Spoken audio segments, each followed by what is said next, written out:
اور مسلمانوں کے نسل کشی ان کا موٹیو ہوتا ہے. تو پرائم منسٹر کوئی بھی آئے، پارٹی کوئی بھی آئے، لیکن پالیسیز یہی چلیں گی. اور ایران اگر اس سیز فائر میں یہ فائدہ اٹھانا چاہتا ہے ان سینس کہ وہ اگر اس بات پہ اڑ گیا ہے کہ لبنان میں بھی نسل کشی بند ہونی چاہیے، حملے اسرائیل کے بند ہونے چاہیے، فلسطین میں بھی بند ہونے چاہیے، اور پھر ایران میں تو سب سے پہلے بند ہونے چاہیے. تو اٹ مینس کہ ہے نا، ایران چاہتا ہے یہی ہے کہ اسرائیل کو اس تمام جیسے کہتے ہیں نا بدماشی سے، دہشت گردی سے اسرائیل کو روک دیا جائے. مختلف لوگ ہیں، مختلف رائے ہیں، مختلف باتیں ہو رہی ہیں، لیکن اصل بات جب گھوم پھر کر جب آتی ہے ٹرمپ صاحب کے ایک بیان، جب ان کا ایک ٹویٹ آتا ہے، اس ٹویٹ میں کہتے ہیں کہ دروازے کھلے ہیں، تو اس سے آپ کو اندازہ کرنا چاہیے کہ وہ اپنے ایک ٹویٹ کے ذریعے جو ہے وہ امریکہ کی معیشت کو چلا رہا ہے اور مشرق وسطیٰ اور ایشیا کی معیشت کو تباہ کر رہا ہے.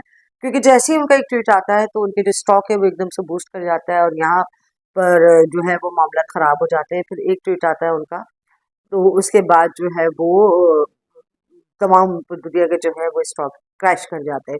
تو ایکچولی وہ اپنے بیانات کے ذریعے نا امریکہ کی معیشت میں بڑا گیم کھیل رہا ہے. اور یہ میں بارہا کہہ چکی ہوں کہ ڈونلڈ ٹرمپ سیاستدان تو وہ ہے ہی نہیں، وہ ایک کامیاب بزنس مین ضرور ہے. تو وہ اس جنگ میں بھی جو ہے نا وہ کامیابی سے بزنس کر رہا ہے. لیکن اب صورتحال جس طرح سے سامنے آ گئی ہے، پوری دنیا کے سامنے ریئلائز کر لیا ہے کہ ڈونلڈ ٹرمپ جو ہے وہ ذاتی مفادات کی جنگ لڑ رہا ہے. تو اب ویسے بھی اس کو اندازہ ہے کہ وداؤٹ اینی پلاننگ وہ اس میں انٹر ہو گیا تھا، اور اس کو واپسی کا راستہ چاہیے، جس پہ پاکستان نے کلیدی کردار ادا کیا ہے ان دونوں ممالک کو ساتھ بٹھا کر اور واپسی کا راستہ نکالنے کے لیے. لیکن نظر یہ آتا ہے کہ یہ حالیہ جو تنازع ہے ایران کے ساتھ، وہ ڈونلڈ ٹرمپ کی جو سیاست کے خاتمے کا باعث بھی نہ بنے. اور اگر وہ اس طرح سے ہوتا گا تو ہم یہ سمجھتے ہیں کہ شاید جیسے ہنگری میں آپ دیکھیں کہ ہنگری کا جو ابھی حالیہ الیکشن ہوئے ہیں، تو اس میں ان کا سپورٹو جو تھا گزشتہ کئی دہائیوں سے جو پارٹی جو کینڈیڈیٹ ہے وہی آتا رہا، لیکن ہنگری میں وہ منتخب نہیں ہوا، وہ ہار گیا. اسی طرح سے کینیڈا نے بھی جس طرح سے اب بات کرنی شروع کر دی ہے امریکہ کے ساتھ، اور دیگر یورپین کنٹریز نے بات کرنی شروع کر دی ہے. تو اب نظر یہ آتا ہے کہ آپ کا امریکہ کا زوال کا وقت شروع ہو گیا ہے.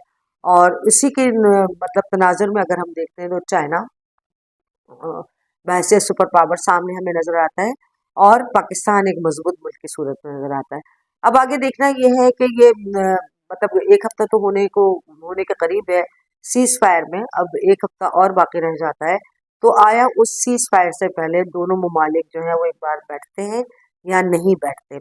یہ فیصلے، یہ بات بھی 2-4 دن میں ہمارے سامنے آ جائے گی. لیکن چونکہ معاملہ انتہائی حساس نوعیت کا ہے، اور معاملہ کوئی اتنا معمولی نہیں ہے جو ہم مطلب میں بھی کوئی اتنی زیادہ اس پر وہ نہیں رکھتی کہ میں کوئی کسی بھی قسم کی کوئی رائے دے سکوں یا قائم کر سکوں، کیونکہ یہ ایک بہت ٹاپ لیول کا سینسیٹیو ایشو ہے جس کو پاکستان کوشش کر رہا ہے کہ اس مسئلے کو حل کرنے کی. دو ازلی دشمن جسے کہتے ہیں، نصف دہائی سے جو ایک دوسرے کے دشمن رہے ہیں، ان کو ایک ٹیبل پہ لا کر اس تنازع کو ختم کرنے کی کوشش کی. لیکن اگر ہم یہ سمجھتے ہیں کہ اوور نائٹ یہ 22 گھنٹے یا 24 گھنٹے میں ہاں یہ دونوں ممالک کسی چیز پہ رضامند ہو جائیں گے، تو ان دونوں ممالک کی سالمیت اور ساکھ کا سوال ہے، اس لیے دونوں ممالک تھوڑا سا ٹائم لیں گے. لیکن اوور آل پوری دنیا کا یہ کہنا ہے کہ یہ جنگ بند ضرور ہوگی، اور یہ جنگ اس لیے بند ہوگی کہ پوری دنیا آج کے دور میں تیل اور گیس کا بحران نہیں برداشت کر سکتی، معیشت کو اپنے تباہ نہیں کر سکتی.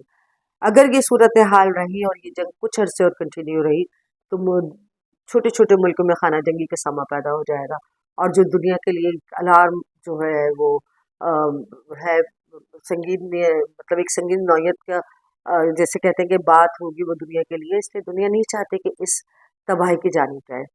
ہم دعا گو ہیں کہ اللہ تعالیٰ ڈونلڈ ٹرمپ صاحب کو جو ہے عقل سلیم عطا فرمائے، اور وہ نہ صرف امریکہ کے مفاد کے لیے بلکہ پوری دنیا کے مفاد کے لیے کچھ بہتر اقدامات اور فیصلے کر سکیں فری اینڈ فیئر مائنڈ کے ساتھ.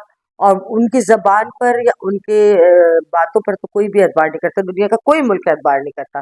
اس لیے ایران کی بھی یہ کوشش ہوگی کہ انٹرنیشنل رولز اینڈ ریگولیشنز کے ساتھ یہ تمام چیزیں ڈسائڈ ہوں، اور اس کے بعد پھر ان کو پابند کیا جائے، دونوں ممالک کو پابند کیا جائے کہ وہ ان شرائط پر اور ان باتوں پر اپنے قائم رہیں.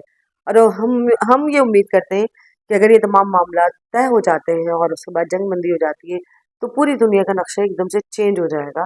وہ چینج ان سینس کہ آپ بہت سے لوگ ممالک جو ہے ایران سے تجارت نہیں کر رہے تھے، وہ تجارت اوپن ہو جائے گی، ایران کی معیشت بہتر ہو جائے گی، پاکستان بھی استحکام کی طرف آ جائے گا.